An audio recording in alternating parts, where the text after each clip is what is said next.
Allora, cantanti con la G, Geolir, tu? Che Pechegno, e tu? Gigi D'Alessio. Oh, voglio, ma che fanno featuring? A voi ci vedremo a Dagnano per il concerto. Tu è il 25 o 26 luglio. A voi, voglio, calmiamoci e non ci accavalliamo cortesemente. Poi, allora, indumenti con la G, jeans.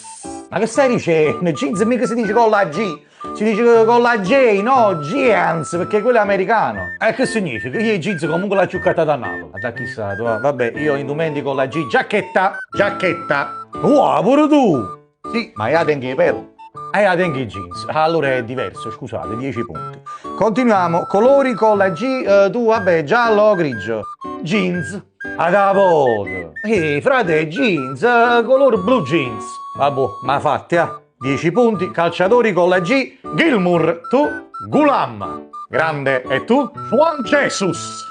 Ma vada fissata allora, Juan Jesus si scrive con la J di jeans, non lo vedi che quando gioca con la J di jeans? Ma quando mai gioca con jeans? Chi gioca con i pantaloncini? E vabbè, signori, annulliamo la partita, pensiamoci bene, vediamo se ce ne vengono altre.